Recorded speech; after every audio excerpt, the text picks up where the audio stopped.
Hello and welcome back to Eurosatory News. I'm Akil Wingate, and now I am joined by Quentin, MONTARDY, who is the CEO of INMIND VR. Welcome to Eurosatory. Thank you. Hello. Now, this is the first time that INMIND has been present at Eurosatory? No, we were also present 2 years ago. Okay. For the first time. Okay. But this is the first time that we present health solution in Eurosatory. Okay. Now, when we say health solutions, what are we looking at specifically? So we are developing and we are proposing software and hardware solution that allow to monitor the mental health of people in crisis and also potentially to make the basic intervention to help them recover faster.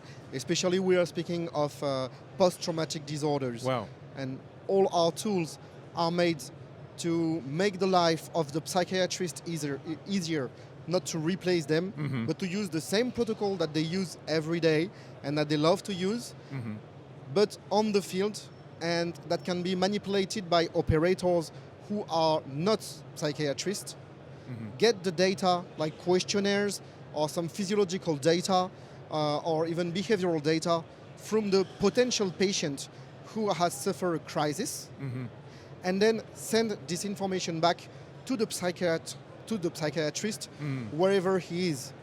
So he can have pre-analyzed data, monitor large population faster, more than what he can do by himself, and then send back what he wants to do with the patient or potential patient. Should they be monitored for a longer time? Yeah. Because PTSD, it takes a long time to activate, let's say. Yeah. Or should we propose them some intervention? Or should they come back next month because they are at low level of vigilance? So that's okay. We can let them go back. Two things stand out from what you've just told me.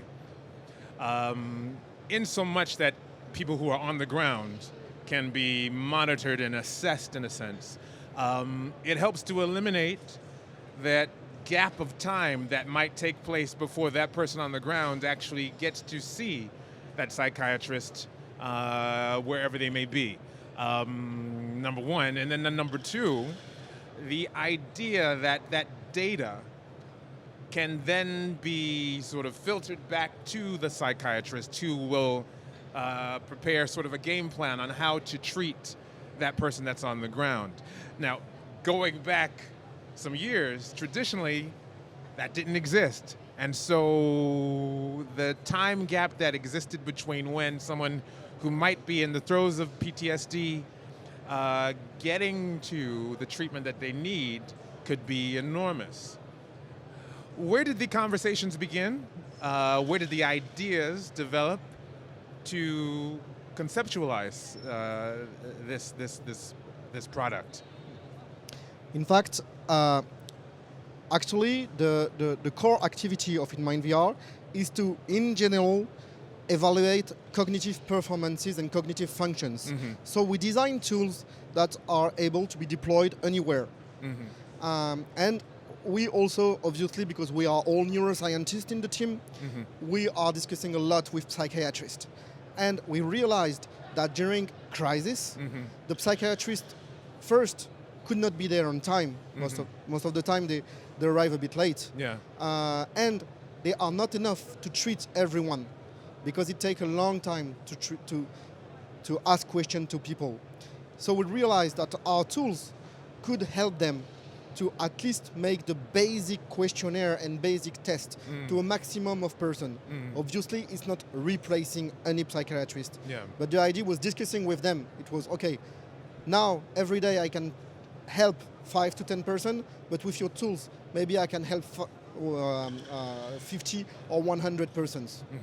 So that the idea came from here, from discussion with psychiatrists, with our already designed tools. I imagine as a neuroscientist, the brain being that sort of final frontier of understanding of humanity is constantly circulating in your mind of, okay, how do I handle this? What more can we explore? Where are we sort of in the dark on things?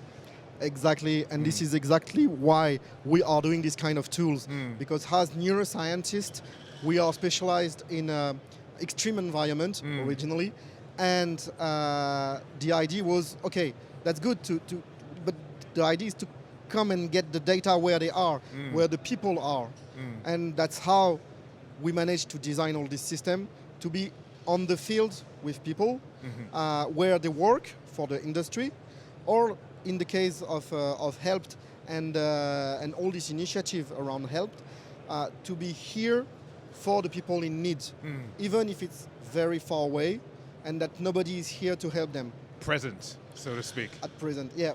I see you have two guests with you, so to speak. The little accessory here, Yes. in front of us.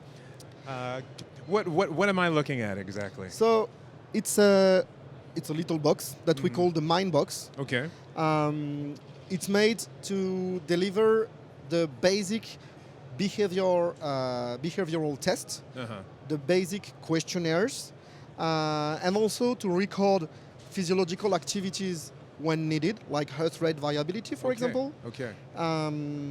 To make the best mixture of PTSD or depression or anxiety assessment toolboxes. So it's a pocket-sized test, if you see what I mean. Very compact. Very compact. Is this already deployed, or should we be expecting this, anticipating this in the next few months? In the next few months. Okay, it's not excellent. deployed yet. We will deploy it first for cognitive fatigue levels, which is not PTSD, but later with the help of, I hope, NGO or psychiatrist and doctor that we meet here, to deploy it where it is needed. If there is one thing that you might want to impart to Eurosatory viewers who are becoming acquainted with INMIND for the first time, what would you like to tell them? Sorry, I didn't... If there were a message that you'd like to give to our viewers who are now just being introduced to INMIND, what would you like to say to them? That we always forget humans, but they are important. Because I see a lot of wonderful technologies here, but in the middle there is always a human. Yeah. And same for all the crises, the refugees, the people in needs. Most of the time we forget a little bit that they are here and that we can help them.